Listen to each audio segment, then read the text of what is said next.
Hey guys, welcome back in YouTube channel Nikko Chaudhary. मैं हूं नताशा। आज भी बड़ी न्यूज़ लेकर आई हूं मैं अरमान मलिक के बारे में। आपको याद होगा कि कुछ दिन पहले उनकी जो एक टीम के सदस्य रहे हुए हैं, अब वो उनकी टीम के सदस्य नहीं है। करणवीर उनका नाम है। उनके जो इंटरव्यूज़ है वो काफ़ी ज़्यादा वायरल हुए थे। जब से विशाल के साथ जो पंगा हुआ है और बिग बॉस में गए हैं, तब से लोग अलग अलग आकर उनके लिए अलग अलग खुलासे कर रहे हैं। उन्हीं में एक ये भी थे। इन्होंने खुलासा किया था कि अरमान मलिक और उनकी टीम ने किस तरीके से इनके साथ बदतमीज़ी की थी। अरमान मलिक ने इनको एज अ सॉन्ग राइटर अपने यहाँ पर रखा था।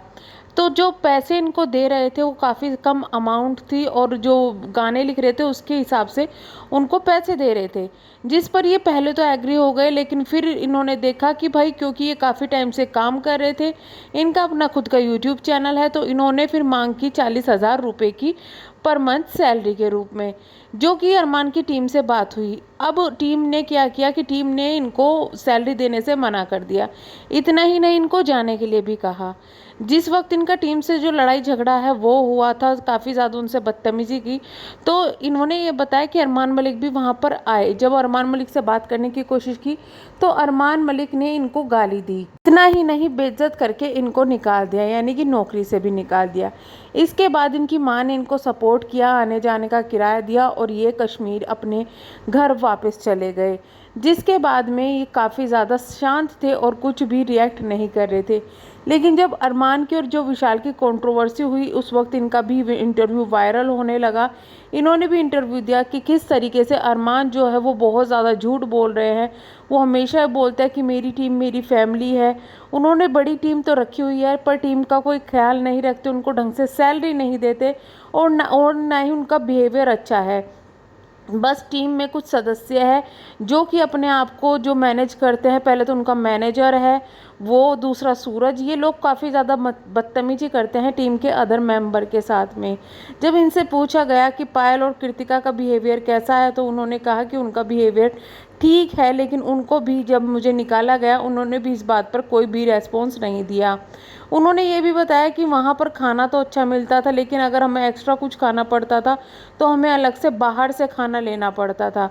काफ़ी कुछ खुलासे उनकी टीम के द्वारा, मतलब इनकी टीम के इस सदस्य के द्वारा किए गए कि उन्होंने अपने घर बुलाकर मुझे बदतमीजी की, मेरे साथ में मुझे माँ बहन की गालियाँ दी अरमान मलिक ने। इन्होंने ये भी बताया कि जिस वक्त अरमान मलिक ने इनके साथ ये सब बदतमीजी की थी, उसके बाद में ये काफ़ी ज़्यादा डिप्रेशन में भी रहे थे और परेशान रहे थे। हाँ, होते होते इनका यह जो इंटरव्यू था वो वायरल होने लगा, लोगों तक पहुंचने लगा, और अरमान मलिक का जो हेट था वो भी बढ़ना शुरू हो गया। क्योंकि अरमान मलिक एक परफेक्ट फैमिली हमेशा दिखाते थे अपने आप को, एक परफेक्ट जो इनके साथ वाले हैं उनके हिसाब से दिखाते थे कि हम बहुत अच्छी तरीके से रखते हैं। लेकिन एक टीम के मेंबर ने ही इनका जो है पोल खोल दी। आपको बता दें, ये पहले ऐसे टीम मेंबर नहीं थे जो उनको इस तरीके से छोड़ के गए हैं। इससे पहले भी इनके टीम मेंबर अचानक से इनको छोड़ के चले जाते हैं, कभी आ जाता है कभी चले जाते हैं, और कुछ तो ऐसे हुए जो छोड़कर चले ही गए और उन्होंने पीछे पलटकर आने का नाम नहीं लिया। लेकिन लोगों का कहना यही है कि ये काफ़ी बदतमीजी से बात करते हैं, और सूरज और जो इनके मैनेजर है वो सब पर जो है हुक्म चलाते हैं और उनके साथ में बदतमीजी करते हैं। अधिकतर इनकी चीज़ें सूरज ही संभालते हैं। फिलहाल भी जब ये लोग घर से बाहर है, यानी कि अपने बिग बॉस हाउस में है, तो सूरज ही सब कुछ मैनेज कर रहे हैं। अब इस पर लोग बहुत ज़्यादा हेट दे रहे थे इनको। तो अब क्या किया है, क्योंकि इनका फ़ोन नंबर ऑलरेडी टीम के पास था, तो अब इनके टीम मेंबर ने यानी कि सूरज ने धमकी दी है इनको फ़ोन करके। जी हाँ, ये बहुत बड़ी बात की है कि फ़ोन करके धमकी दी है। इन्होंने ये कहा है कि जल्द ही वो वीडियो भी लाएंगे इसके लिए, मतलब कि जो ऑडियो है उनकी जो रिकॉर्डिंग की है उसको भी ये डालेंगे अपने चैनल पर, जिससे खुलासे होंगे कि क्या क्या बोला है इन्होंने इनकी टीम की मेंबर ने। आपको बता दें कि इन्होंने खुद ये बताया है कि जो सूरज है उन्होंने इनको ना सिर्फ एब्यूज़ किया है, इनकी माँ के लिए इनको एब्यूज़ किया गया है। साथ में ये भी कहा गया है कि पहले तेरी माँ की बदनामी की थी, अब तेरी बहन की बदनामी करेंगे। ये भी कहा गया हम तुझे वहीं पर आके देख लेंगे, और हम तेरे साथ में गलत चीज़ें भी इनको बहुत ज़्यादा बोली गई। इतना ही नहीं, इनको माँ बहन की गालियाँ फिर से दी गई। जिस पर अब इन्होंने अरमान मलिक से भी गुहार लगाई है। उन्होंने अरमान मलिक से यही कहा कि मैंने तुम्हारे बारे में कुछ गलत नहीं बोला, ना गलत इन्फॉर्मेशन दी है, जो चीज़ें थी वही मैंने बोली, मैं तुम्हें कुछ गलत नहीं बोल रहा हूँ। तो तुम्हारे टीम के मेंबर मुझे इस तरीके से गाली दे रहे हैं, अब्यूज़ कर रहे हैं और धमकी दे रहे हैं, वो बिल्कुल भी सही नहीं है। हालांकि लोग इनको काफ़ी ज़्यादा सपोर्ट कर रहे हैं। इनके कमेंट सेक्शन में बॉयकॉट पायल करके भी अब एक टैग चल रहा है, काफ़ी सपोर्ट इनको मिल रहा है। लेकिन अभी इंतज़ार होगा कि जब तक पूरे सबूत हाथ ना लग जाए, या फिर ये क्या है कि रिकॉर्डिंग ये ना डाल दे। हालांकि इस तरीके से रिकॉर्डिंग डालना अलाउ नहीं है, अभी देखना ये होगा कि रिकॉर्डिंग डाली जाएगी या नहीं डाली जाएगी। लेकिन हाँ, ये चीज़ लाजमी थी कि किस तरीके से इन्होंने पोल खोली है, और जिस टाइम पर पोल खोली है तो धमकी आना, क्योंकि ये चीज़ें पहले भी और यूट्यूबर अदर लोगों के साथ हुई है जो इनका खुलासा करते हैं, उनको अब्यूज़ किया जाता है। जो लोग इनके बारे में कुछ बोलते हैं उनको गलत बोला जाता है और उनको चुप करा दिया जाता है।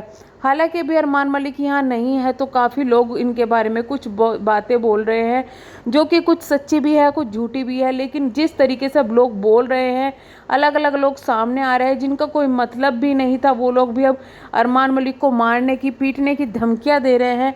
इसके बाद इनकी टीम का एक्शन सिर्फ एक आदमी के लिए क्यों हुआ, जो कि पहले इनकी टीम का ही मेंबर था, औरों के लिए क्यों नहीं हुआ, ये भी सवाल इनके इस टीम मेंबर ने उठाया है कि अगर आपको एक्शन लेना ही है तो उनके खिलाफ लो जो आपके लिए गलत बोल रहे हैं, जो कि उल्टा सीधा बोल रहे हैं या फिर मारने की धमकी दे रहे हैं। बड़े लोगों के खिलाफ आप कुछ नहीं बोल रहे हो। सब लोगों ने यहाँ पर अरमान को काफ़ी कुछ सुनाया है, लेकिन जो सुनने के लिए मिल रहा है वो मुझे ही मिल रहा है। गालियाँ मुझे पड़ रही है, मेरी माँ को गालियाँ दी जा रही है, इतना ही नहीं मेरी बहन के लिए भी काफ़ी कुछ गलत शब्दों को बोला जा रहा है सूरज के द्वारा।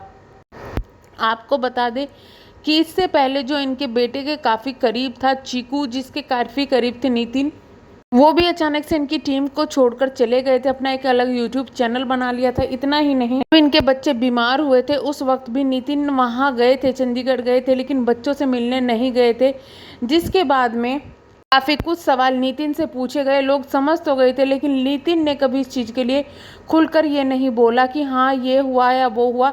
लेकिन हाँ, इतना इशारा ज़रूर किया था कि नितिन के साथ जो बिहेवियर था इनकी टीम का, या फिर कहें कि इन लोगों का, वो सही नहीं था, जिसकी वजह से ये छोड़कर चले गए थे। अब ये तो कहना लाजमी है कि भाई इस तरीके से अगर टीम जा रही है और बार बार एलिगेशंस लगा रही है तो उनमें कुछ सच्चाई तो होगी ही, और इतनी बड़ी टीम मैनेज करना कोई आसान काम नहीं है। लेकिन ये समझ में नहीं आ रहा कि जो खुलासा किया गया इनके जो राइटर हैं उनके द्वारा, ये इस वक्त में क्यों किया गया जब ऑलरेडी अरमान को इतनी ज़्यादा हेट मिल रही थी। इससे दो चीज़ें उठती है, या तो पब्लिसिटी के लिए अब खुलासा किया गया है, या फिर पहले डराया जा रहा था, धमकाया जा रहा था, जिस वजह से इन्होंने पहले खुलासे नहीं किए। लेकिन जब इस तरीके से कोई आदमी फेमस होने लगता है या आदमी की ज़्यादा चर्चा होती है, उस वक्त में जो इस तरीके से आदमी उठ के आता है, जैसे शिवानी की जो बात है वो हो रही है, अब शिवानी का कथाकथित कोई बॉयफ्रेंड निकल के आ गया है, वहाँ पर भी कुछ लोग शिवानी का साथ दे रहे हैं, कुछ उसका साथ दे रहे हैं। तो ये बातें समझ में नहीं आती कि जिस वक्त इंसिडेंट होता है उस वक्त लोग क्यों नहीं बोलते, लेकिन जिस वक्त ये चीज़ें बोलनी ही नहीं है उस वक्त लोग ये उठकर क्यों आ रहे हैं। तो चलिए, आपका क्या कहना है इस बारे में कमेंट बॉक्स में अपनी राय ज़रूर बताइएगा। हम मिलेंगे नेक्स्ट वीडियो में, तब तक के लिए बाय बाय।